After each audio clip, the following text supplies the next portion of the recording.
5 ఎకరాల్లోపు భూమి ఉన్న రైతులకైతే శుభవార్త అండి. ఒక ముఖ్యమైన పథకం మనకైతే వచ్చిందని చెప్పుకోవచ్చు.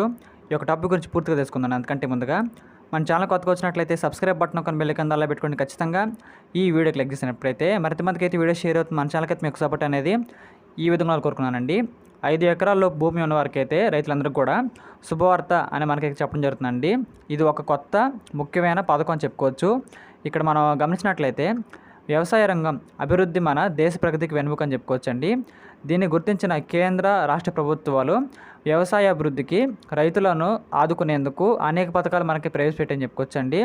ఇన్ని ప్రయత్నాలు చేసినా ఇంకా చాలామంది రైతులు ఈ యొక్క పథకాలు మనకి సద్వినియోగం చేసుకోలేకపోతున్నారు అని చెప్పుకోవచ్చండి.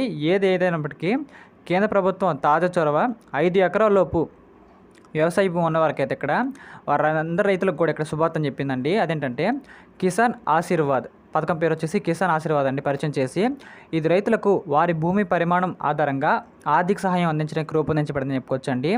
ఈ పథకం కింద 5 ఎకరాల భూమి ఉన్న రైతులకైతే 25,000, 2 ఎకరాలు ఉన్న వారికి 5,000 నుండి 10,000 మరియు 4 ఎకరాలు ఉన్న వారికి అయితే 20,000 వరకు అందజేస్తుందని చెప్పుకోవచ్చండి. అదనంగా 5 ఎకరాల భూమిని కలిగి ఉన్న లబ్ధిదారులకైతే ఇక్కడ పీఎం కిసాన్ సమ్మాద్ నిధి ప్రయోజనం మనకైతే ఇక్కడ సంవత్సరానికి 6,000 రూపాయల వరకు పొందే అవకాశం చెప్పుకోవచ్చండి. వారి మొత్తం ప్రయోజనాలు మనకైతే ఇక్కడ 31,000గా తీసుకువస్తారు అనే పాయింట్ అర్థమవుతుందని చెప్పుకోవచ్చండి.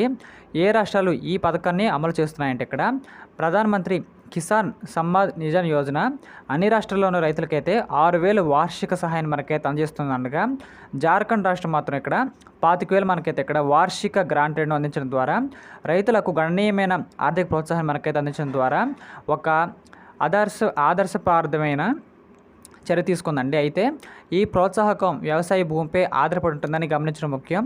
అవసరమైన పత్రాలు చూసినట్లయితే ఇక్కడ ఈ ప్రయోజనాలు పొందడానికి రైతులు ఈ క్రింది పత్రాలను ఖచ్చితంగా కలిగి ఉండాలండి.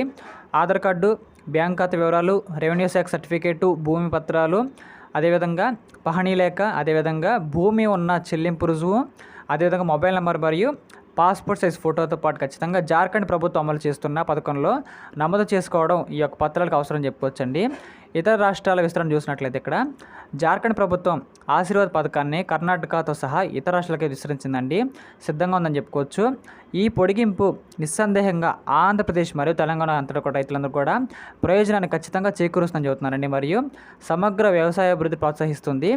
అయితే ఈ రాష్ట్రాల్లో ఆశీర్వాద్ యోజన అమలుకైతే కాలపరిమితి ఖచ్చితంగా కల్పించాల్సి ఉంది. అయితే ఒకసారి అమల్లోకి వచ్చిన తర్వాత అది రైతులకైతే గణనీయమైన ప్రయోజనాలు మనకు ఖచ్చితంగా కలిగిస్తుంది అనే వార్త మనకైతే ఇప్పుడే స్పెషల్గా రావడం జరిగింది చెప్పుకోవచ్చు. అండ్ ఇందులో చూసినట్లయితే ఎవరైతే ఇక్కడ పంట పొలం కలిగి ఉంటారో వాళ్ళకైతే ఎకరాల చొప్పున మనకైతే ఆదాయం కూడా వచ్చే అవకాశం చెప్పుకోవచ్చు అండి. ఇలాంటి మరిన్ని కరెంట్ అఫైర్స్ కోసం మన ఛానల్ని లైక్ చేయండి, షేర్ చేయండి, సబ్స్క్రైబ్ చేయండి ఖచ్చితంగా. Thank you.